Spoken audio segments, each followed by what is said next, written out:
Yo, what's up, what's up, what's up? Yo, let me make sure this is right while I'm at the red light and it doesn't go. All right, so what I'm talking to you about today, I want to get in on books and and film. You know, the relationship between a book, and I will throw comic book in there, but I really want to focus on books and film, like kind of the differences between the elements. And I know there's people that, you know, ride for both. You know, they'll ride for books. You know, the book is always better. You know, the movie is better. You know, I like the movie better. You know, people ride for both of them. And I always say, man, whenever I get confused, whenever I can't decide, my excuse is that I'm a Gemini. And I know people hate that saying, but for some reason, until you start talking to other people, you don't really pick up on your uniquenesses or the things you have in common. And without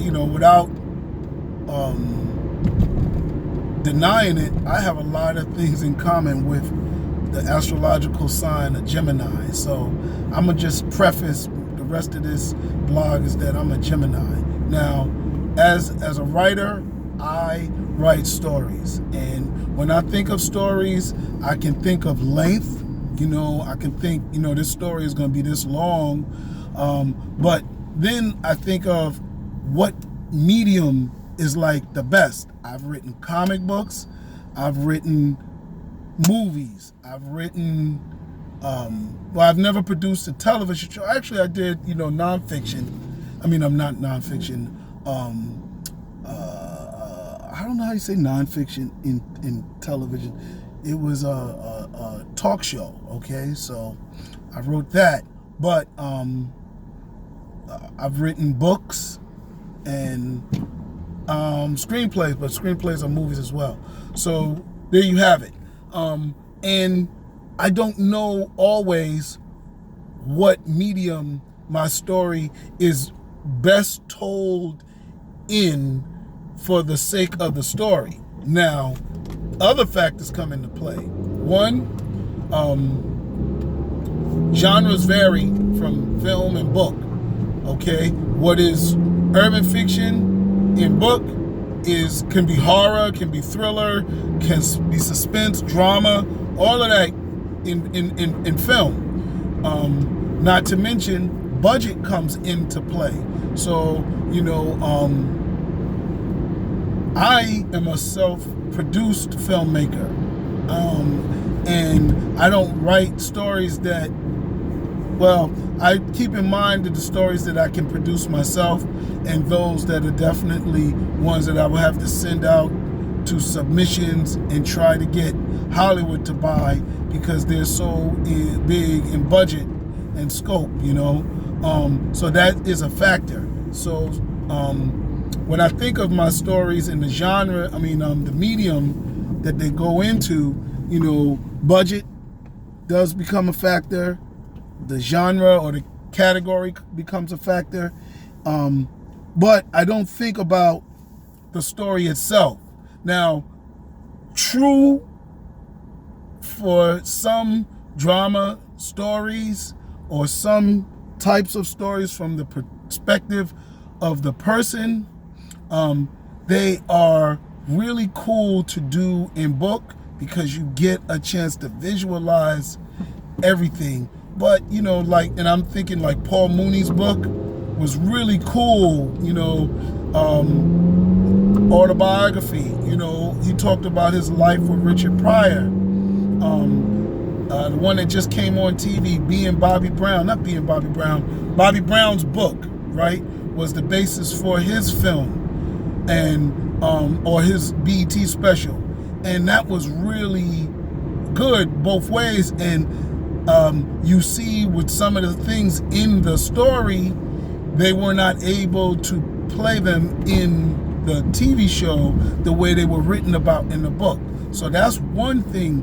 Sometimes books are able to say things and tell elements of stories that film, for whatever the reason, isn't able to tell. whether it is because the network doesn't want to do it. And this, again, this category, because now if you write a sex scene in a book, it can be as graphic as you need it to be to get that scene across. You can write girl with the dragon tattoo in a book, but if you show that scene in a movie, it becomes overly gory and disgusting, or too sexual, and you lose your ratings. So some people's stories are made for television, but then there's aspects of the story that would change the whole story.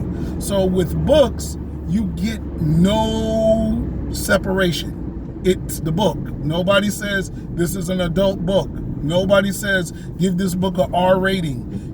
You can do whatever you want. It'll just say, wow, Precious was harsh. That's all I'm going to say. They're not going to say Precious is a XXX rating.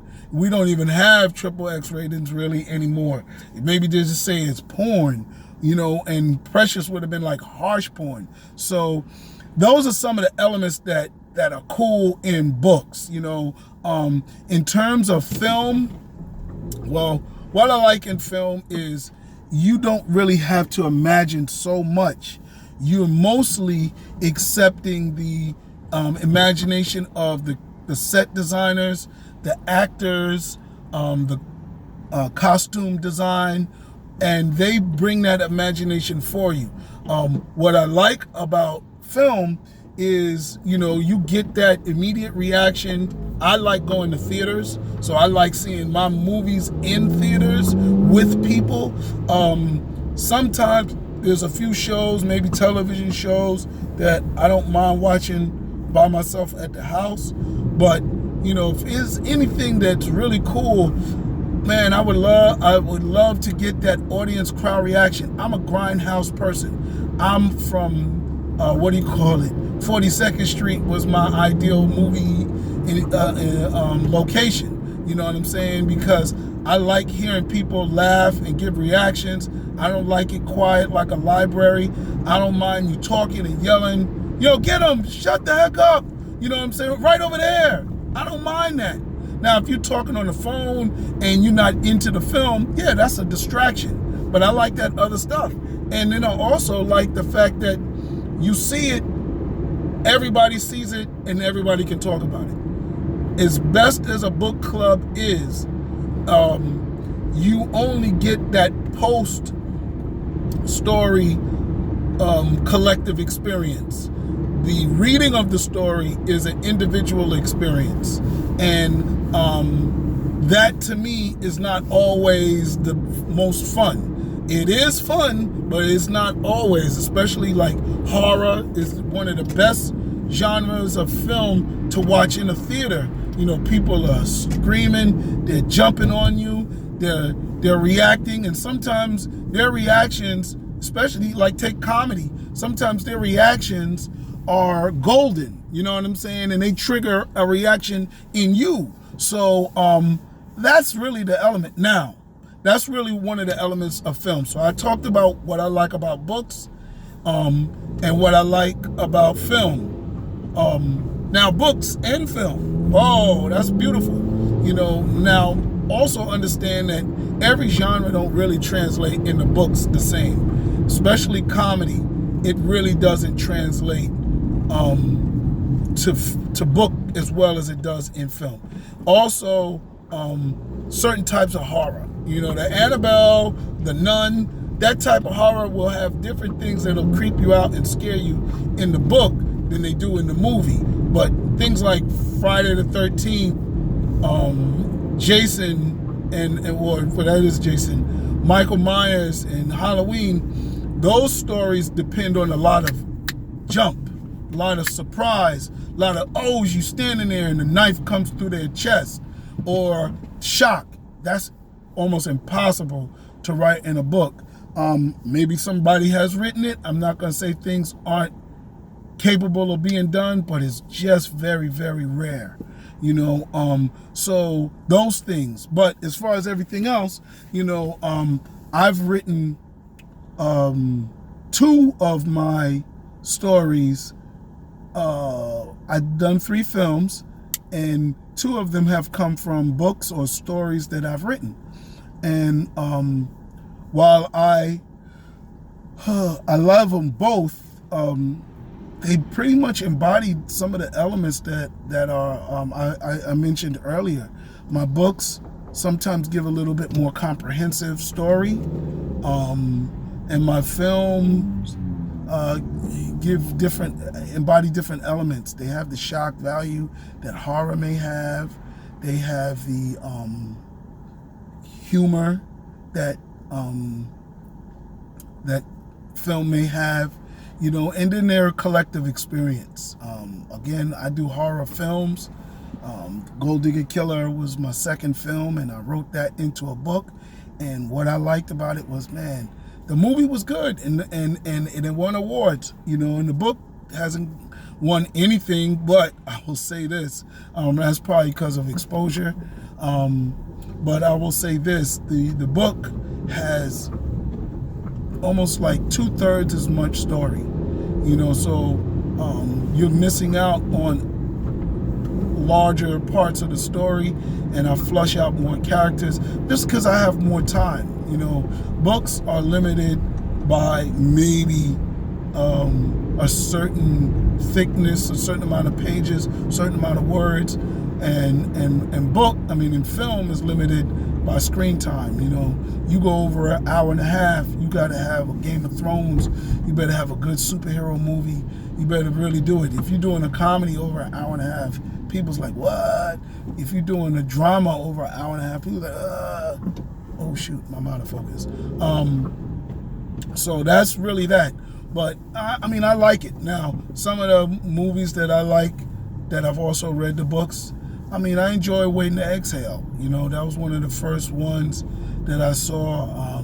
I enjoyed Malcolm X autobiography, which I don't think was the direct reproduction in Spike Lee's Malcolm X with Denzel, but it was very similar, and I think he used that book. But V for Vendetta, I enjoyed that as a comic book, just like Watchmen.